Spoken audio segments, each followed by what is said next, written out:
Baik, Assalamualaikum warahmatullahi wabarakatuh. Alhamdulillah, Alhamdulillahi rabbil alamin.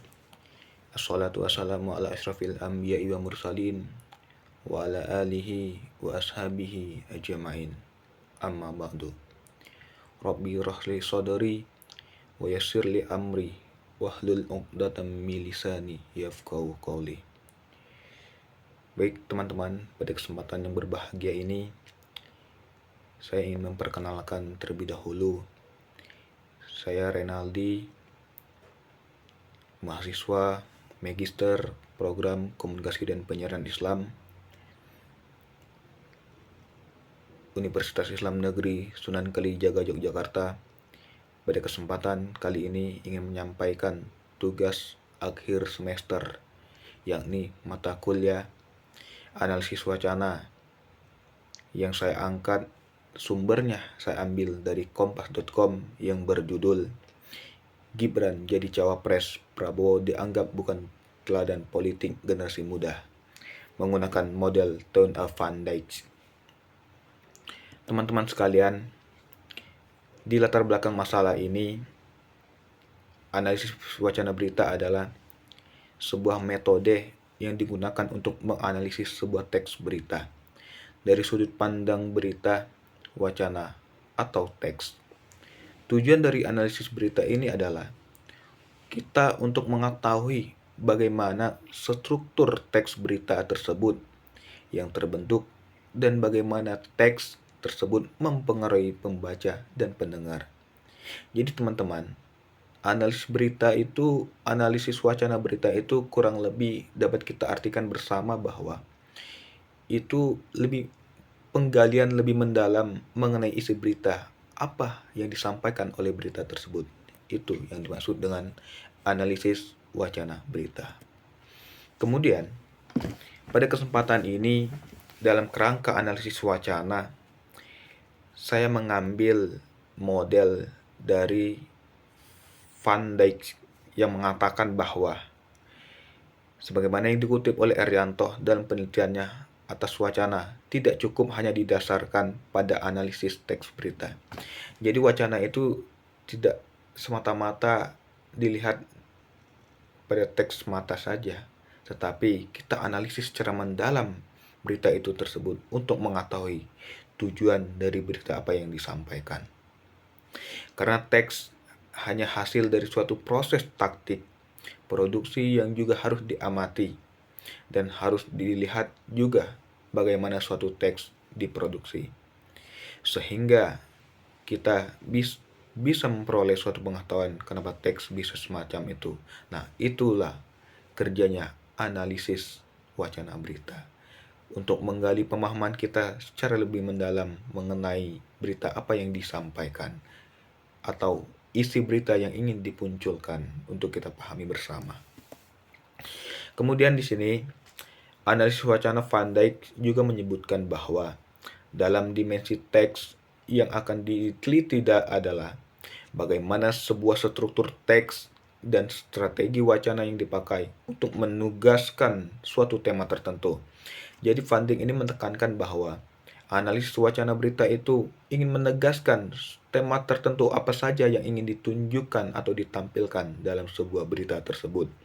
Sehingga pada level kognisi atau pengetahuan sosial dipelajari proses produksi teks berita yang melibatkan antara kognisi individu dari wartawan. Jadi wartawan itu mengharapkan sebuah pengetahuan yang baru mengenai berita itu, yang diharapkan individu dapat mengambil pengetahuan tersebut.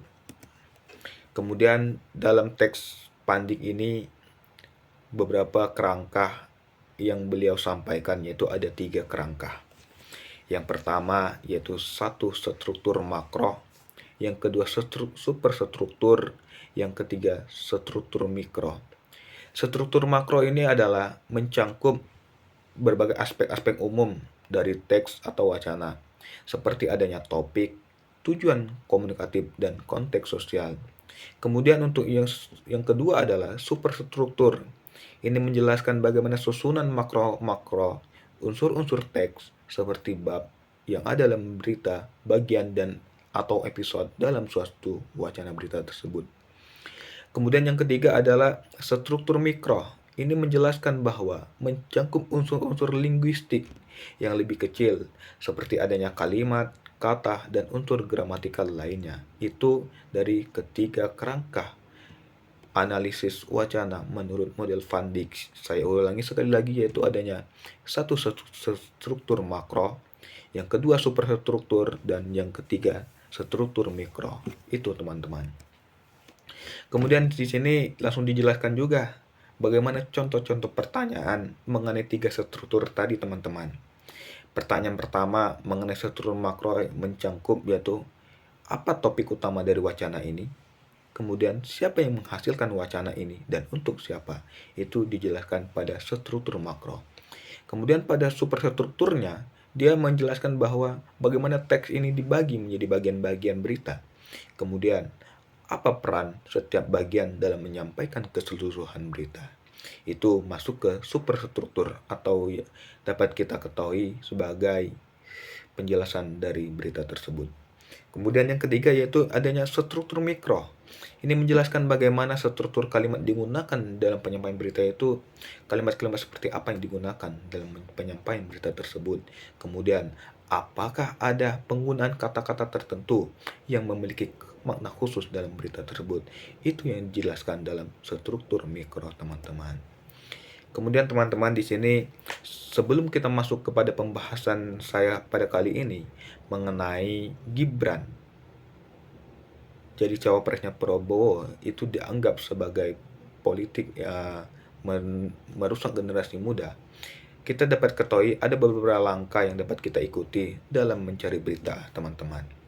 Yang pertama yaitu mengenai satu, identifikasi subjek berita.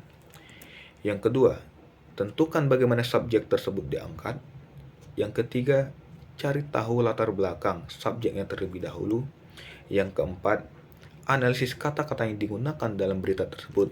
Yang kelima, perhatikan gambar yang digunakan dalam template berita tersebut, gambarnya seperti apa. Kemudian yang terakhir yaitu analisis sumber yang digunakan. Nah, ini sumber berita apa? Sumber dari berita mana yang disampaikan? Takutnya nanti kalau sumbernya tidak jelas, maka berita yang disampaikan adalah kemungkinan besar akan terjadinya berita hoax. Kemudian masuk kepada pembahasan kali ini, jenis yang wacana yang saya angkat yaitu mengenai berita teks tertulis, karena merupakan wacana yang diwujudkan dalam bahasa tulisan. Selain itu, untuk menerima dan memahami isinya, kita harus membacanya, teman-teman. Kita tidak bisa memahami berita tanpa membaca berita tersebut. Kita tidak bisa mengetahui isi berita tanpa membaca keseluruhan berita tersebut. Dengan berlandaskan hanya membaca judulnya saja, kita tidak bisa memahami isi berita tersebut. Kalau ditinjau dari cara penyusunan isi dan sifatnya, teman-teman, wacana tersebut merupakan wacana berita yang dijelaskan secara deskriptif.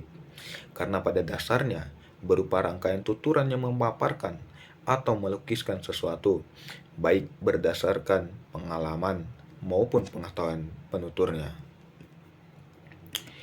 Nah, baik di sini dapat kita lihat bersama yaitu berita apa yang saya ambil, yaitu di sini saya mengambil berita yang bersumber dari kompas.com yang terbit pada tanggal 23 Oktober 2023 tepat pada pukul 6 pagi waktu Indonesia Barat. Nah, di dalam berita ini yang berjudul Gibran jadi cawapres Prabowo dianggap bukan teladan politik generasi muda. Nah, teman-teman, di sini berita ini menjelaskan bahwa setelah adanya dukungan koalisi Indonesia Maju kepada anak sulungnya Presiden Joko Widodo sekarang sebagai bakal calon presiden, maka dengan adanya kejadian itu dianggap buruk cara berpolitik bagi generasi muda di Indonesia. Mengapa dianggap buruk? Karena hal ini dikritik oleh salah satu pakar politik yang berasal dari Ikrar Nusa Bakti. Beliau menyampaikan bahwa dengan adanya kejadian ini menjadi contoh buruk bagi generasi muda Indonesia. Seakan tidak ada kesetaraan dan kesempatan yang sama bagi anak-anak muda Indonesia, bahwa Mereka bisa melalui masa pengkaderan dan meniti karir di partai agar mendapatkan kepatangan berpolitik yang baik. Kata Ikrar dalam keterangannya seperti dikutip pada Minggu 22 Oktober 2023. Nah, beliau menyampaikan bahwa dengan adanya kasus Gibran ini seolah-olah mencoreng atau mencerminkan demokrasi Indonesia, yang mana yang diharapkan demokrasi ini akan berjalan stabil dan mencapai tingkat keemasannya, yaitu pada tahun 2023. 2000 salah. Mohon maaf teman-teman, 2039 yang akan datang.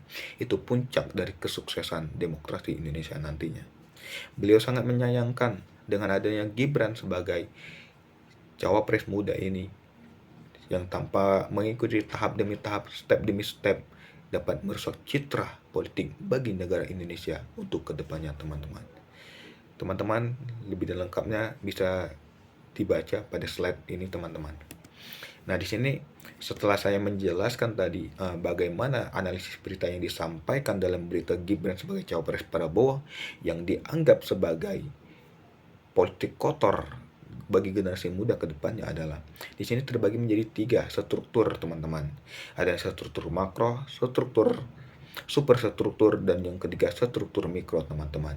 Nah, struktur makro ini yaitu mencangkup bagaimana tema yang dijelaskan, teman-teman. Kita ketahui bahwa tema yang dijelaskan pada kesempatan ini yaitu menyangkut Gibran jadi cawapres Prabowo yang dianggap bukan teladan politik bagi generasi muda. Kemudian untuk superstrukturnya adalah kritikan-kritikan yang muncul dari pakar politik, salah satunya yaitu Ikrar Nusa Bakti yang mengatakan dengan adanya kejadian Gibran ini, teman-teman, itu dapat mencoreng dan merusak politik generasi muda ke depannya, teman-teman. Kemudian dengan adanya struktur mikro itu timbul dari masalah ini, yaitu menjelaskan bahwa setelah adanya keputusan penetapan Gibran sebagai bakal cawapres, Prabowo Subianto juga dinilai merusak demokrasi Indonesia yang diperkirakan baru mencapai titik matang pada 2039 mendatang, teman-teman. Itulah dari ketiga struktur menurut model Van Dijk, teman-teman, mengenai analisis berita yang saya bahas pada hari ini, teman-teman. Kemudian kesimpulan dari yang saya jelaskan, kesimpulan dari tema yang saya angkat pada hari ini, teman-teman, yaitu dari keseluruhan teks yang disampaikan pada berita Gibran jadi cawapres Prabowo bukan teladan politik generasi muda. Dalam hal ini, teman-teman, salah satu pakar politik memberikan kritik yang cukup tajam. Pakar politik yaitu Ikrar Nusa Bakti tadi, teman-teman, mengatakan bahwa dengan adanya kejadian seperti ini akan menjadi contoh buruk demokrasi Indonesia ke depannya. Seharusnya beliau menyayangkan dengan adanya kejadian ini. Seharusnya Gibran harus melalui berbagai proses step by step atau berjenjang terlebih dahulu, dan seharusnya Gibran menuntaskan dirinya sebagai wali kota dan pembangunan kotanya yang dinilai masih seumur jagung, yaitu kurang lebih 2 tahun masa jabatannya, dan masih harus dituntaskan sampai akhir periodenya, teman-teman. Mungkin itu saja yang dapat saya sampaikan, yang dapat saya jelaskan pada tugas UAS kali ini mengenai analisis berita, analisis wacana berita ini, teman-teman. Jika ada salah kata atau salah penjelasan dalam konteks ini, teman-teman, saya memohon maaf yang sebesar-besarnya. Dan saya akhiri, wabillahi taufiq wal hidayah. Wassalamualaikum warahmatullahi wabarakatuh.